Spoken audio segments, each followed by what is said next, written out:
भगवते रुद्राय ॐ नमस्ते रुद्रमन्यव उदोतैषवे नमः नमस्ते अस्तु धन्वने बाहुभ्यामुदते नमः यात इषु शिवतमा शिवम् बभूवते तनुः शिवा शरव्यायातवतयानो रुद्रमृणया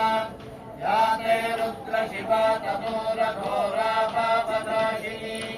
दयानस्तनुभाषन्तमया गिरिशन्ताभिचाकशी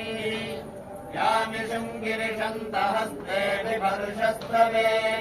शिवाङ्गीत्रतान् कुरु मारिपुंसे पुरुषम् जगत् शिवेन वदसान्वा गिरिशाच्छावदामसि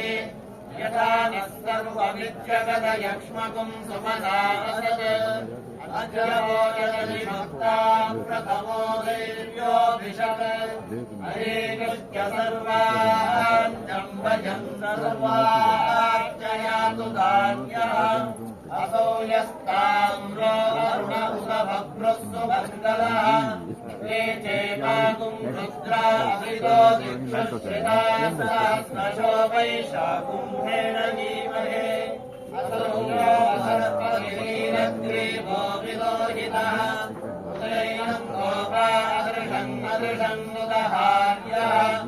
उदैनम् विश्वभूतानि सदृष्टो मृडयातिनः नमो अस्तु नीलग्रीवाय सहस्राक्षाय मीढुषे अथो ये अस्य सत्त्वानो हन्तेभ्यो करम् नमः प्रपञ्चधन्वनस्व उभयो